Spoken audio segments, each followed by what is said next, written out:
नमस्कार मित्रों, मैं मुकेश श्रीवास्तव एक बार फिर भगवत चर्चा पे। मित्रों, मैंने पहले भी आपसे कहा था कि भगवत गीता एक ऐसा ग्रंथ है जिसे पढ़ा तो बहुत गया, समझा बहुत कम गया। अगर समझा भी गया तो सिर्फ अपने हिसाब से समझा गया। व्यक्तियों का अपना ही प्रोजेक्शन रहा, उसमें अपने ही हिसाब से अर्थ निकालते रहे। कोई ज्ञान निकालता है, कोई भक्ति निकालता है, कोई कर्म निकालता है, कोई कुछ। जैसे ये कोई जादू का पिटारा हो। हर एक व्यक्ति अपने अपने मन का निकालता है, जबकि ऐसा नहीं है। भगवत गीता एक गणित की तरीके सीधे सीधे अर्थ हैं। निकालने को कुछ भी अर्थ निकालो तो समझा बहुत कम गया है। ये बात मैं क्यों कह रहा हूं? आप देखिए कि भगवत गीता में 18 अध्याय हैं और 700 श्लोक हैं। यहां तक कि महाभारत में भी भगवान वेदव्यास ने 18 खंड किए हैं, जिसे 18 पर्व कहते हैं। वहां 18 पर्व, यहां 18 अध्याय और 700 श्लोक। 700 ही क्यों? 702 क्यों नहीं? 895 क्यों नहीं? कोई भी फिगर हो सकती थी। 18 ही अध्याय क्यों? आइए इस पे विचार करते हैं। एक्चुअली है क्या कि भगवान श्री कृष्ण ने हमको क्या बताया 13वें अध्याय में, इदम शरीरम कौन्तेय क्षेत्रम अभिधीयते, कि हे अर्जुन, ये शरीर ही क्षेत्र है, कर्म क्षेत्र भी और धर्म क्षेत्र भी। आप इस शरीर से धर्म भी कर सकते हो, कर्म भी करते हो। तो इस क्षेत्र में 9 द्वार हैं, 9 रास्तों से आप जा करके कर्म या धर्म कर सकते हो। शरीर के इस हिस्से को ज्ञानखंड कहते हैं, जिसमें 7 छिद्र हैं। 2 कान के, 2 आंख के 4, 2 नाक के 6 और 1 मुख 7। और इसके नीचे कर्म खंड में 2 छिद्र हैं। तो इस तरीके से 9 द्वार हुए। इसका दूना कितना हुआ? 18। ठीक। अब देखिए, ये 18 की संख्या आई। दूसरी तरफ ये महाभारत का जो युद्ध है, मेरे और तेरे का युद्ध है। क्योंकि दूसरा ही युद्ध का कारण होता है। शास्त्र भी कहता द अदर इज हेल, दूसरा नरक है। पत्नी के लिए पति नरक है, पति के लिए पत्नी नरक है, नौकर के लिए बॉस नरक है, बॉस के लिए नौकर नरक है। हर व्यक्ति एक दूसरे का दुश्मन है कहीं ना कहीं। तो जहां भी दूसरा आता है वहीं पे भी दुश्मनी हो जाती है। धृतराष्ट्र भी यही कहते हैं, हे संजय, माम का पांडव किम कुर्वंत संजय, मेरे और कौरव के पुत्र क्या कर रहे हैं? पांडव के, मेरे और तेरे।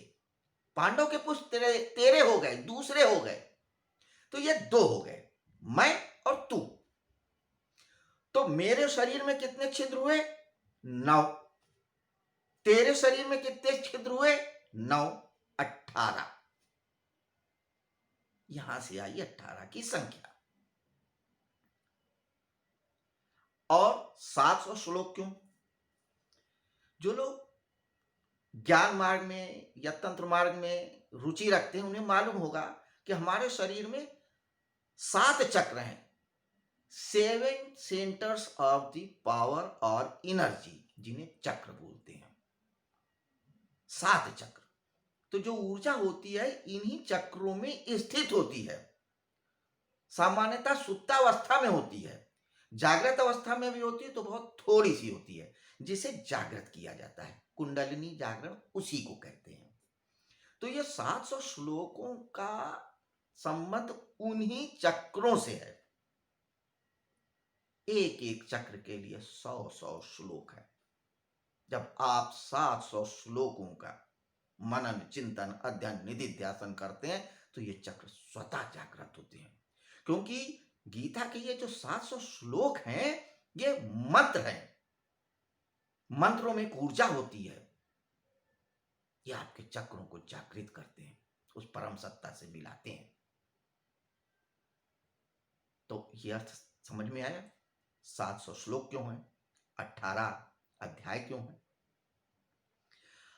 अब हम लोग आते हैं आगे के श्लोक पे।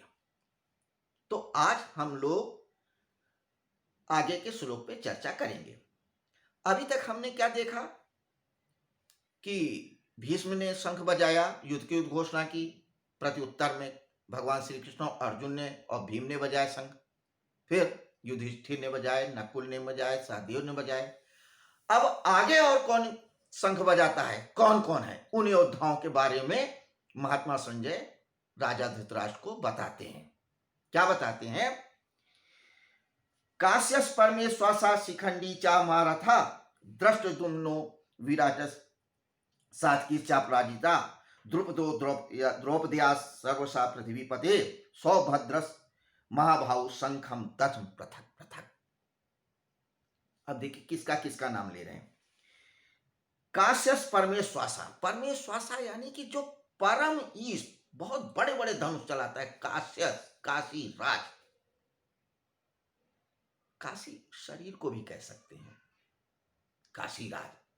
काशी राज ने अपना शंख बजाया, शिखंडी ने बजाया, द्रुपदस द्रौपद्यास, द्रुपद ने चलाए अपने शंख बजाए, द्रौपद्यास और द्रुपद के 5 पुत्रों ने अपने अपने शंख बजाए।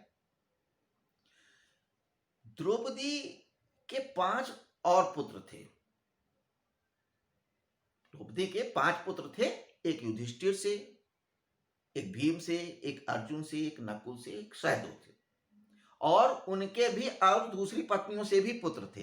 तो यहाँ पे द्रौपद्यास का मतलब क्या है कि द्रौपदी की ये जो 5 पुत्र पांडवों से थे, उनके भी नाम थे, प्रतिबिंब, श्रुतसेन, श्रुतकर्मा, शतानीक और श्रुतसोम। ये 5 पुत्र भी